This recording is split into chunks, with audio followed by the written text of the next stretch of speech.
Dans cette vidéo, nous allons voir s'il est intéressant d'utiliser DxO Pure 5 et de l'acheter. Si c'est la première licence, vous en avez pour 120 €. Si c'est une licence de renouvellement, vous en aurez pour 80 €. Vous avez la possibilité de payer en 4 fois. Mais avant,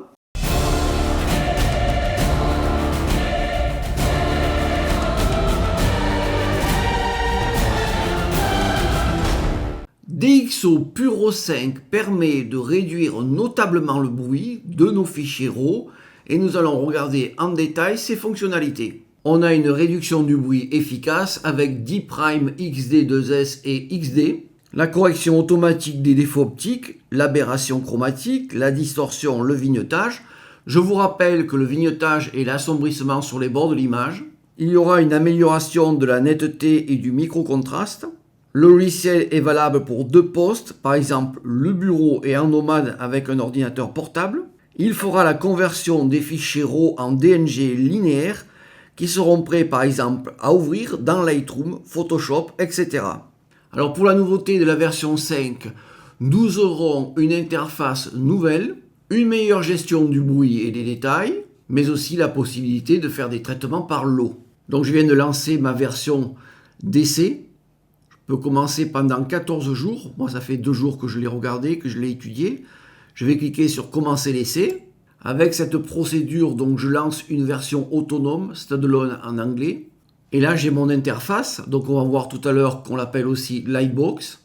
Et je vais aller chercher les fichiers RAW que je veux traiter. Donc, je clique sur parcourir. Donc, je commence à ouvrir mon premier fichier. Et là, il me demande de télécharger des modules DxO. Là, j'ai un couple Nikon D500 plus le Sigma 12300 de 8. Je vais faire enregistrer et je vais aller de nouveau chercher un autre fichier. Voilà, les 2 fichiers sont maintenant dans la Lightbox et en bas, j'ai la possibilité de traiter avec aperçu ou directement traiter. On va commencer à regarder par traiter. Donc là, on n'aura évidemment pas d'aperçu. Et là, qu'est-ce que je vois? Et en fait, c'est que j'ai la possibilité de faire des réglages. Alors, je vais par exemple cliquer sur débruiter, dématrissage. Et là, j'ai la possibilité de faire mes différents réglages, mais je le fais quand même un peu à l'aveugle. Ici, j'ai les possibilités de sortie. Alors, on va le regarder tout à l'heure. Et je vais aller directement sur annuler et prendre une version. Alors, je vais fermer ici. Et prendre une version traitée avec un aperçu. Donc là, j'irai moi à l'aveugle et je verrai avant-après. Donc, du côté gauche, ici, vous avez avant, c'est-à-dire le RAW original, c'est en bas. Et là, pour l'instant, j'utilise d'Prime XD2S, XD, donc avant, après.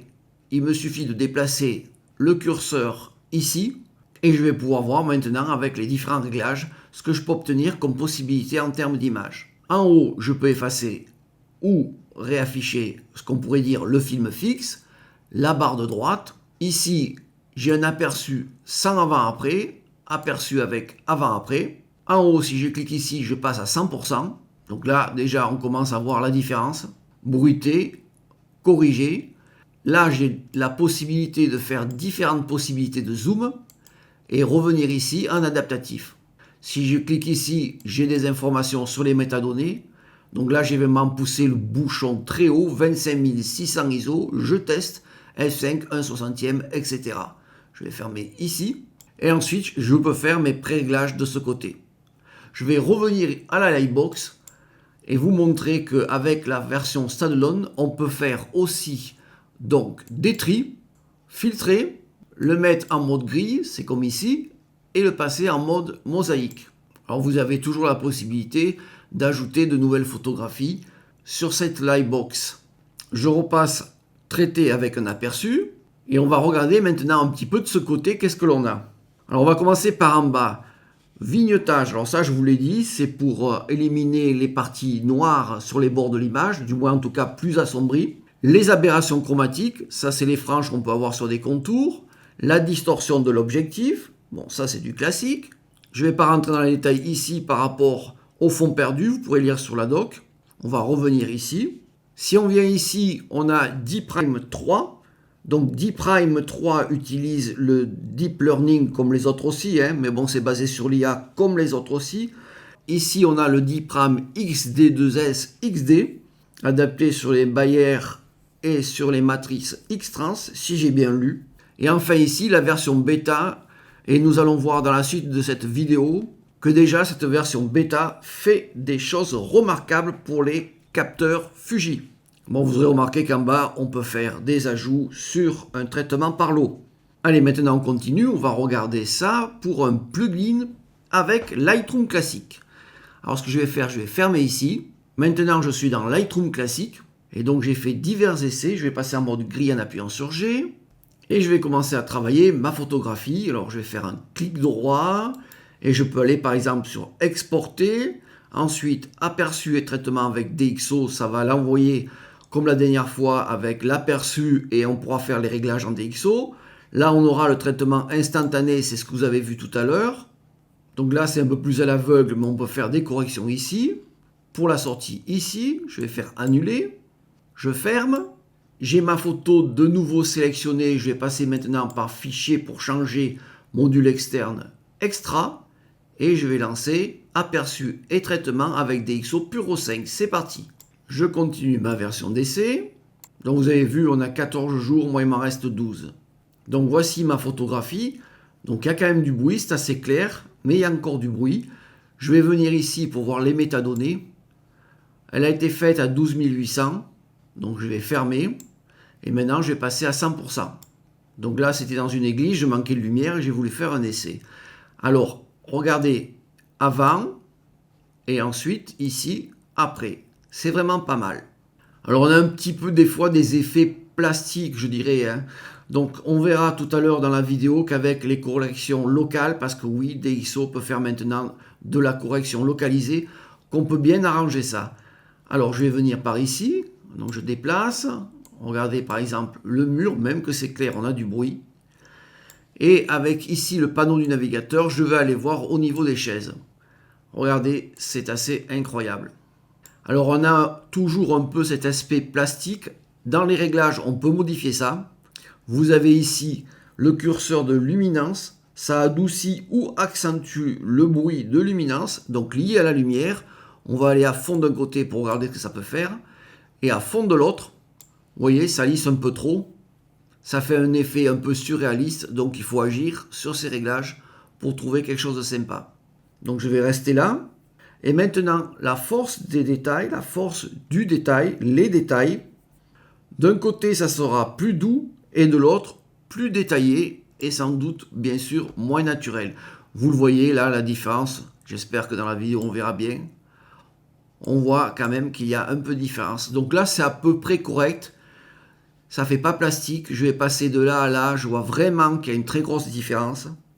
Et on va regarder ce réglage. Optimisation de la netteté de l'objectif. Alors on a la possibilité de passer en fort. On est à 150. Standard, etc. Donc faites vos réglages. Vous ne les faites pas à l'aveugle avec cette version-là. En tout cas avec aperçu. On va regarder maintenant sur l'export. Donc on a ici 3 petites icônes. Traitement global de l'image. Retouche localisée, on va voir tout à l'heure à quoi ça correspond et vous allez voir, c'est assez décoiffant. Et ici, on a aussi la possibilité de choisir les paramètres d'exportation. Je clique dessus. On a bien sûr le DNG, le TIFF, le JPEG. On va jeter un coup d'œil sur le DNG. On peut faire 16 ou 8 bits. C'est super. Le JPEG, on peut aussi exporter. Alors vous voyez, on peut le faire pour 3 d'un coup. On a la possibilité de choisir le taux de compression du JPEG. Smart Lighting va essayer d'équilibrer les clairs et les foncés pour avoir une image par exemple prête pour les réseaux sociaux. Vous pouvez choisir la destination, c'est du classique, renommer le fichier. Alors ici, je vais prendre le nom du fichier, le processus. Je vais cliquer sur modifier. Et là donc, ça prendra le nom du fichier plus le processus. Je peux par exemple mettre ici, je vais faire la différence, Puro 5 et faire enregistrer. Vous pouvez l'exporter soit dans Photoshop, dans mon cas Lightroom, car j'ai que ces deux-là qui sont installés. Et enfin, on peut choisir dans quelle collection on veut le mettre. Alors moi j'avais créé une collection DxO Puro et je vais aller dans Traiter maintenant. Alors là ça va mettre un peu de temps. Il me met 1 minute, mais en fait, alors là il y a 2 minutes. Mais en fait ça va pas durer tant, ça va raccourcir d'un coup. Bon allez, moi j'ai pas une machine fracassante, mais elle est pas mal du tout. Vous voyez, il reste plus que 15 secondes, ça va s'arrêter bientôt. Voilà, bim bam boum. On importe avec le module de Photoshop de Lightroom. Allez, ma photo est là. Je vois que j'ai mis au lieu de Puro, j'ai mis Puraro. C'est exotique. Je clique sur importer. Et la voilà maintenant dans Lightroom classique. C'est génial. Allez, on continue. On va regarder maintenant avec une matrice, en tout cas un capteur X-Trans, et voir ce que ça peut nous apporter d'intéressant. Alors je vais venir dans ma collection. Et ici, mon capteur X-Trans. Alors je vais prendre mon fichier original. Donc ce fichier .raf. Je vais venir ici dans Fichier, module externe et traiter avec DxO Puro 5. Donc je remercie Jean-Pierre de m'avoir transmis ce fichier qui a été fait avec son Fuji X-T3. Je vais cliquer ici sur 100% et on va passer maintenant avant-après. Je vais me mettre par ici. Donc là on a des parties foncées, ça peut être intéressant parce que là le bruit il peut être plus important. Donc les métadonnées, Jean-Pierre ISO 3200 de 8, voilà, etc. Donc là, on voit bien la réduction du bruit. Il y a un certain lissage. Moi, c'est pas ce que je veux vous montrer. Je veux vous montrer donc cette version bêta.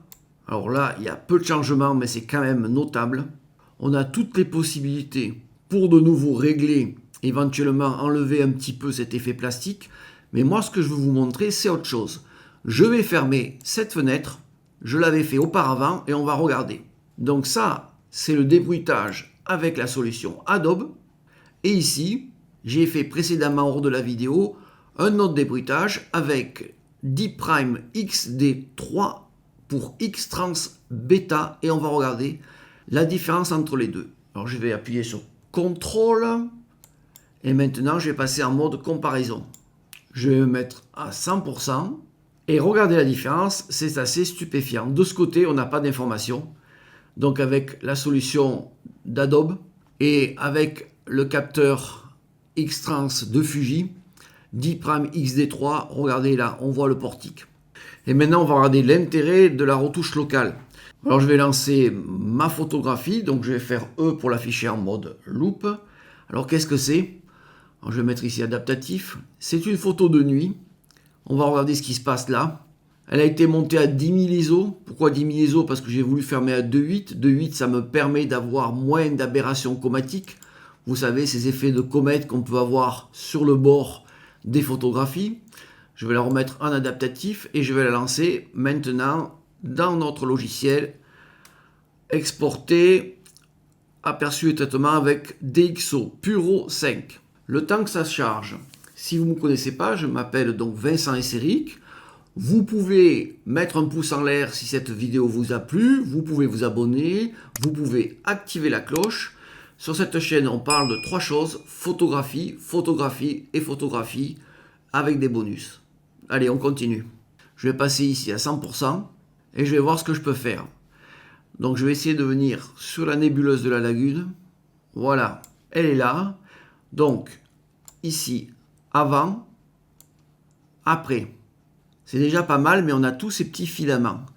Je vais essayer de regarder un peu de ce côté-là, au niveau donc d'Antares.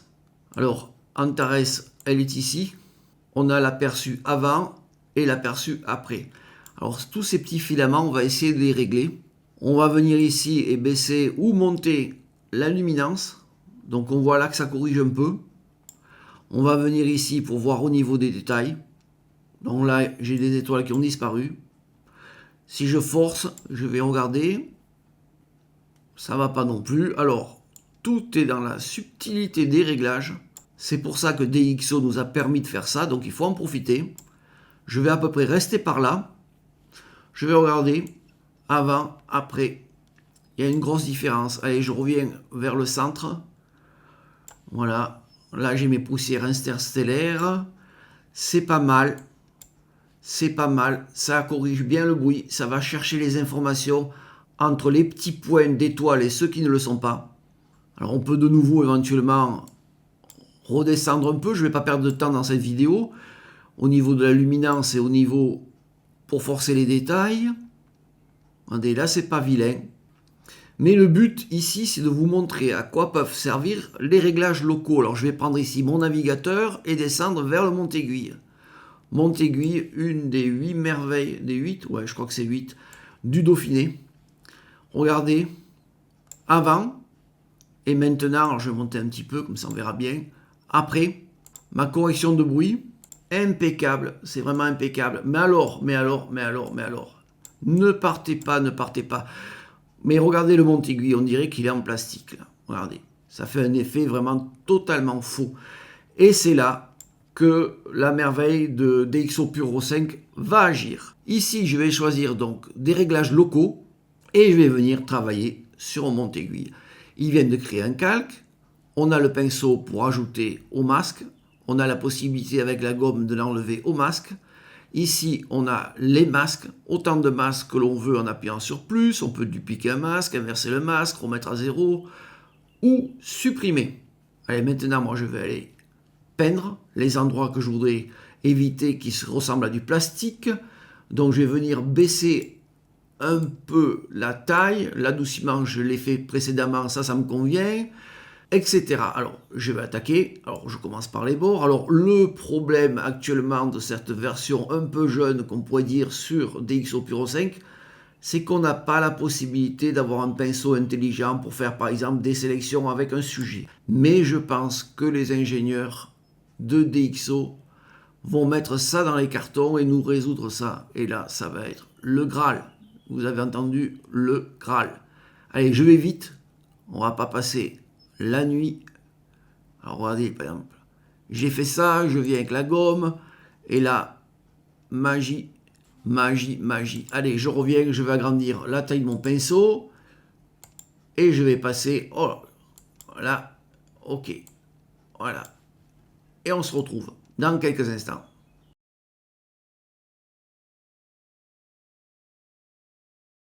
Voilà, terminé.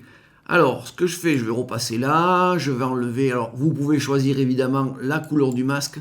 Ça, c'est toujours intéressant si vous avez des fonds rouges et que vous ne voulez pas que ce soit rouge pour vous mélanger le pinceau, comme on pourrait dire.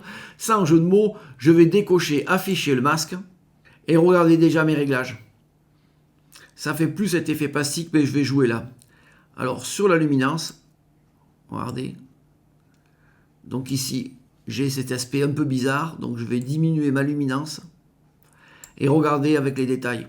Donc, ici, pas de force, ça ne me convient pas. Ici, à fond, ça commence. Je vais descendre un petit peu.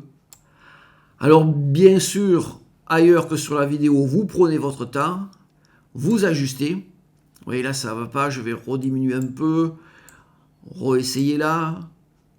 Et regardez ce que j'obtiens. J'obtiens un monte-aiguille qui ressemble vraiment à autre chose. Alors je vais enlever le masque pour faire un avant-après. Je masque. J'affiche. Je remets le masque. J'affiche. Je remets le masque. Et là, c'est génial. Imaginez pour d'autres types de photographies. Là, j'ai voulu pousser le bouchon un peu loin. On a quelque chose de vraiment très sympa.